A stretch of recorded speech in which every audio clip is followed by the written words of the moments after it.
Okay, good day mga ka-airsoft. Good day mga ka-bigman. Bigman, rolling tayo in 5, 4, 3, 2,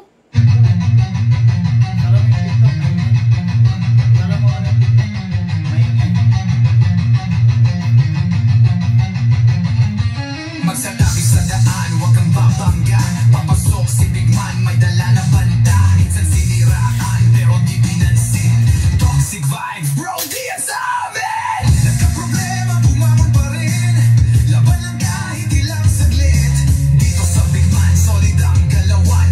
Tunay na negosyo, hindi lang yabangan. Customer, namin laging satisfied. Airsoft gear, legit certified. Service, ay tunay hindi pa na-boast. Kahit saan ka magpunta, kami ang host. Bigman, walang katulad. Gamit ay legit, laging panalo pag sukat. Sniper o pistol, lahat ay fire. Kami ang top airsoft provider. Bigman, walang katulad. Gamit ay legit, laging pagaman bibigyan. Laging may bago, laging legit. Bigman rules, huwag kang bitter, kid. Bigman, walang katulad. Gamit ay legit, laging panalo pag sukat. Sniper o pistol, lahat ay fire. Kami ang top airsoft provider. Kalati ang higit, pero hindi sila makalapit. Try to copy, pero fail ang gamit. Boom, boom, pow, pag nagpaputok, parang Pit Viper. Di habang lipat na dog, di sila makalapit. Try to copy, pero fail ang gamit. Boom, boom, pow, pag nagpaputok, parang Pit Viper. Di kami patok-tok. Customer happy, service tight. Walang scammer, we do it right. Lift your game up, don't be a joke. Bigman blazing, lahat ay woke. Bigman walang katulad, laging on point, parang somebody lalakad. Rush fire, deals tighter. Bigman airsoft sniper. Sa presyong tama, sa gamit na solid. Panalo ka palagi, di ka magiging biktima, kid. Bigman ang pangalan, tandaan mo palagi. Sa airsoft game, kami ang hari.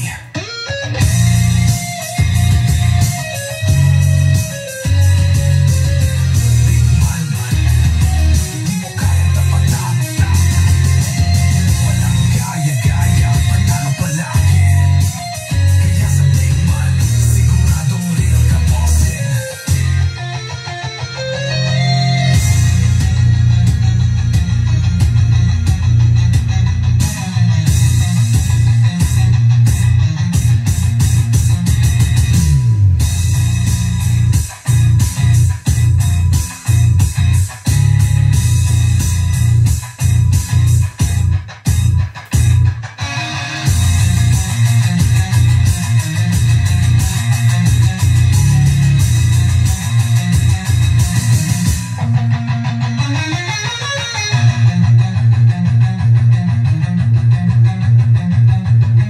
Bigman, mukha yung tapatan. Walang gaya-gaya, panalo palagi. Kaya sa Bigman, siguradong real ka, bossing.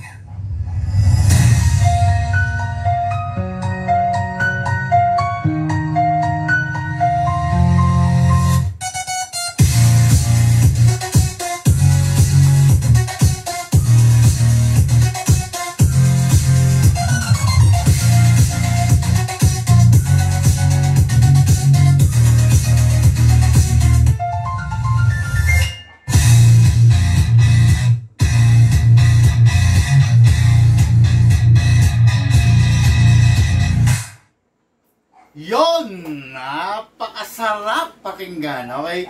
Another day, another airsoft for our bossing, no? Mga airsoft, kung natatandaan nyo kanina, nag-live ako ng after lunch. Hindi ko na i-live to kasi sabi ko nga, nag-message si bossing na magpapadagdag ng pistol, no? So, may mga walk-in kasi tayong dumating, so yun nga, sad to say, hindi natin na i-live lahat, no? Isa lang ang na-i-live natin sa walk-in na dumating kanina. Okay, so shout out Sir Jerome Francisco. Tapos yung nag-walk-in kanina si Sir si Sir Jason, no? Itutuloy natin yung live kaninang after lunch, no? Kay Sir Crisanto Martinez of San Antonio, Candon, Ilocos Sur. hindi natin natapos kanina to kasi nag-text si Sir na baka kukuha na rin daw siya ng pistol, magpapasabay na. So, ayun, ganun. Nagkatotoo nga, no? So, ngayon, Unidad of Crisanto Martinez, San Antonio, Candon, Ilocos Sur. Ito yung unit niya, mga airsoft, no? This is the last piece of the micro CQB by the Scion Arms. What is good and special about this? Mas maliit siya than the conventional CQB. Meron ba tayo?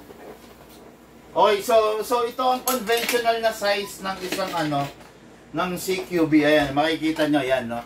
So, ayan, yung size niya is talagang definitely talagang mas maliit, no? Halos ganito lang rin yung size ng isang CQB. Kung makikita nyo yung itsura niya, talagang micro na matatawag. Micro CQB, ibig sabihin, mas maliit pa doon sa CQB. Talagang maliit lang siya, no? So, saan ba ginagamit yung unit na yan? Saan ba the best yan, di ba? Yun ang mga katanungan dyan. Normally, mga airsoft, yung ganito mga micro CQB, napakasarap gamitin ito, especially sa range, no? Sa range, sa mga close quarter battle, like let's say mga abandoned na hospital, abandoned building, masarap gamitin to. Panglusutan, di ba? Papasok ka sa mga makikipot na lugar, masarap gamitin to. Tapos lalaro ka sa shooting range, masarap gamitin to kasi napakadaling i-maneuver. Di ba? Pak. Madaling i-maneuver tong unit na to. Tapos isa pa sa sa katangian nitong unit na to, napakadali niyang i-maneuver at saka napakataas ng rate of fire. Pag sinabing rate of fire, yun yung bilis, yun yung sigla, yun yung askad nung pagputok niya, no? Let's say kada segundo, di ba? Napakabilis, napakatindi. Then, full metal siya, pero lightweight. Napakagaang niya. Ayan, no? Tignan mo, ima-maneuver mo. Ang dali lang, no? Di ba, oh? Ang dali lang niyang i-maneuver. Hindi ka mahihirapan dito. Ito yung gusto ng ating ka-airsoft kasi nagpa-practical shoot siya dyan sa, yun ang pinaka-bisyo, pinaka-laruan niya. Then, kung makikita niyo rin nyo, meron rin siyang pistol dito. Yun nga yung pinahabol niya. Very rare tong pistol na to, actually. Hindi ito yung mga ordinaryong Glock 17 na nakikita nyo sa araw-araw, no? Makikita nyo ito, this is the Glock 17 na yan. Meron na rin siyang palm rest. Ayan, no? May palm rest, ayan, no? Para, di ba? Di ba? Nakaupo dito yung thumb mo. Ayan, no? Ayan, no? Di ba? Kita nyo? Nakaupo dyan, ayan, di ba? Sarap na. Masarap siyang gamitin kasi nagmukha siyang maliit sa kamay ko, malaki kasi kamay ko, no? Ayan, makikita nyo. Then, what is good and special about this, nakamagwell na ng matte black. Nag-compensate dito. Ganda ng unit, di ba? This is a Gen 3 Glock 17 by the WE. So, napakaganda, napakasarap naman. Although sakto lang yung lakas, don't expect ng sobrang lakas dito sa unit na to. Pero in terms of accuracy, nandun present because Glock to. Okay? Siyempre, alam niyo naman ng Glock Talaga naman, 'di ba? Effective yan kasi less ang recoil, no? Hindi katulad ng mga 2011, talaga naman sumasadlak, talagang yung kick, yung recoil nandun. Glock to, so less ang recoil, accurate, 'di ba? Mas malakas ang recoil, mas kailangan ng focus. Pero less ang recoil, mas kaya mong itutok, isakto. Okay, then may kasama to na fixed outer barrel. Bali, labas na natin, baka makalimutan pa. Okay? So itong unit na to is hindi pa siya naka-fixed outer barrel. Ayan, no? Hindi. Pero yung bossing natin is siya na raw magkakabit nito. So, ayan, binigyan na lang natin siya ng discount dito. This is the fixed outer barrel. of a Glock. Ang makikita niya slotted yan, slotted. Hindi siya twisted pero naglabas din tayo nito ng twisted, and siya na ang magkakabit nito since marunong naman yung ating ka-airsoft, no? So, bossing, ito na po yung unit mo, Sir Crisanto Martinez of San Antonio, Candon City, Ilocos Sur. Hello, bossing! Okay, so ngayon, nandito na tayo, dire-diretso na tayo. Unahin muna natin yung pistol niya. Habol to, ihahabol natin sa shipping, pero baka by tomorrow na to. Okay, this is the pistol, Glock 17 Gen 3, equipped with a thumb and palm rest. Then, naka-magwell na rin, naka-fine tuning, naka-trigger job. Yung fixed outer barrel, ito, si bossing na ang maglalagay. Okay? So, po tayong silicone oil. Syempre, number 1, pag Glock, ini-sprayan, ibabaw para hindi maubos yung barrel. Tama. Then, kasa natin, ilock natin manually. Syempre, i-sprayan natin yung nozzle. Yun, no? Mga airsoft, huwag kayo maniniwala sa mga tao na nagsasabing hindi kailangan isprayan yung unit, ha? Huwag kayo maniniwala sa kanila, mga ignorante yon. Ang tendency, yung unit, masisira. Okay? So, ngayon, kuha tayo ng gas, magazine, press the valve, then spray. Okay, ayun. Okay, hayaan natin pumasok yung oil, then dito rin sa ilalim. Ayun. Tapos, syempre, ang Glock is pang 12 kg lang, no? Hindi po siya pwedeng gamitan ng 14 kg. 12 kg is enough. 1, 2 seconds lang. Kasi bakit? Naka-fine tuning, naka-trigger job po itong unit natin kay airsoft, no?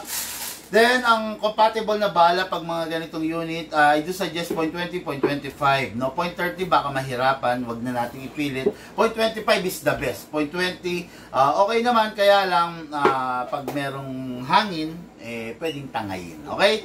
Hatakin natin yung spring, put your other thumb here. Dito lalagyan ng bala. Pump lang po tayo. Much better mga ka-airsoft kung merong reloader, ha? Pag wala pong reloader, possible na isa-isa lang. So, pag isa-isa, pwedeng minsan nalalaglagan ka ng bala, pwedeng minsan, hindi mo na ipapasok lahat, no? So, sayang yung unit, no? Pasok natin sa unit, malakas. Okay, wag itutulak kasi baka hindi mag-lock. Malakas, kasa. Ready to fire. Firing! Sarap. Firing!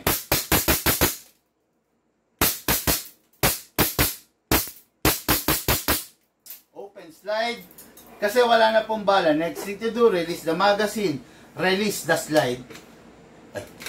Then rest the hammer by pressing the trigger. Ang hammer ng Glock is nasa loob. Kaya don't expect na may makikita kayo rito. Wala kayong makikita dahil nasa loob siya. Press. Okay, then, yung unit, napakaganda. Punasan ang excess oil. Tapos, magazine, punasan din kung merong excess oil. Tapos, make sure walang lamang bala bago itabi at walang lamang hangin. Pasingawin. Dami nung kumawala kasi naka-upgrade to, napakatipid nito sa gas. Unit ating ka-airsoft, Crisanto Martinez of San Antonio, Candon City, Ilocos Sur. Then, another unit ni Sir Crisanto, yung naudlot kanina. Yung dapat ilalive pero naudlot. Tanong mga bakit 10 lang yung share. Na yung naudlot kanina, yung rifle niya, okay? Ito na. Sarap naman ng marunong magkalikot ng airsoft, sabi ni Darwin Reyes. Pero mas ok na si Boss Bigman na lang magkalikot para intact yung warranty. Kahit naman kinalikot nyo na, actually, may warranty pa rin naman. Hindi naman kami ganun kalupit, hindi naman kami ganun kahigpit, no? Na pag binuksan nyo, syempre baril nyo yan Mas okay din kung bubuksan nyo, at least natututo kayo, di ba? Pero, ayun nga, mas okay din naman kung kami na lang pala, no? Para walang masisira, no? So, ito yung fixed outer barrel mo, bossing, baka makalimutan, no? So, i-ready natin, okay? Then next okay. The next unit natin niya is yung rifle niya. Yun nga, sabi ko nga sa inyo kanina, naudlot yung pagla-live nito, no? Kasi nagpahabol siya ng pistol. So, this is the last two piece pa pala to. Sorry. of the Scion Arms. Makikita nyo yan, yung Scion, talagang design sila ng mataasang ROF, rate of fire, no? Itong unit na to, napakasarap, napakadaling i-maneuver, promise, no? Bagay na bagay sa mga seniors with built-in angle grip dito, oh. Para, di ba? Built-in na yan, hindi ka na maglalagay ng grip. Tapos, what is good and special about this? Look at the magazine. PCP type. Diba? Parang 9mm yung mga uso ngayon, diba? Ganito yung mga uso ngayon, diba, na unit. 9mm lang na mga rifle, diba? Ito yung mga bago ngayon, napakaganda nito. Okay? So, with this magazine, syempre, the battery to, AEG to kung tawagin. Ngayon, para malagyan ng battery, hatakin natin to mga cars. Okay, then, dito ilalagay yung battery sa bat tube. Okay, kunin yung socket, kunin ang battery, ipasok sa bat tube, pasok diretso, then, lagay natin to.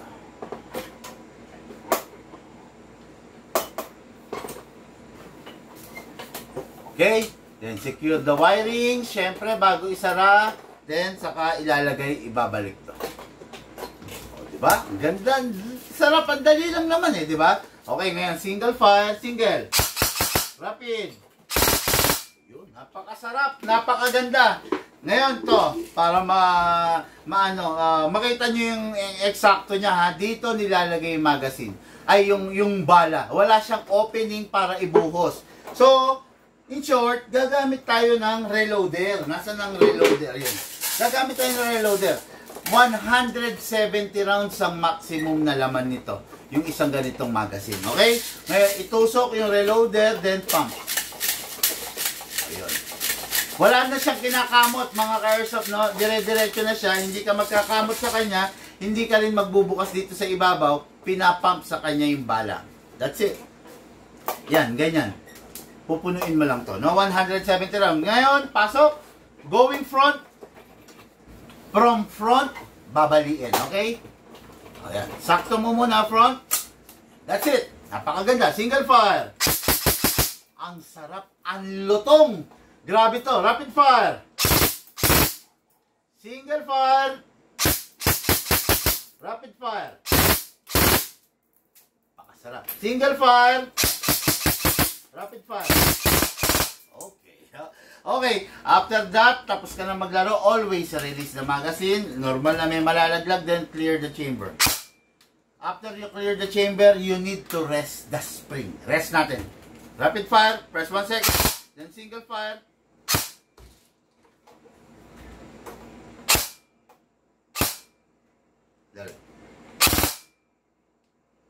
Ayan. Then, sig.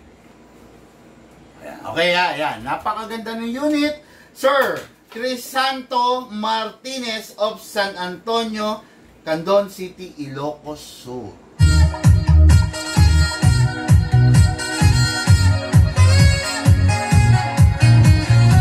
Okay, so ayan na. Natapos natin to. So, anong gagawin natin? Gusto nyo ba magkwentuhan session? Tanungan portion tayo. Sabi ni Boss Moniger, how much po ganun? Bossing, mag-message po kayo. Anyway, mga ka-airsoft, no, yung kwentuhan session, tanungan portion, daos natin sa mga susunod na araw. Okay?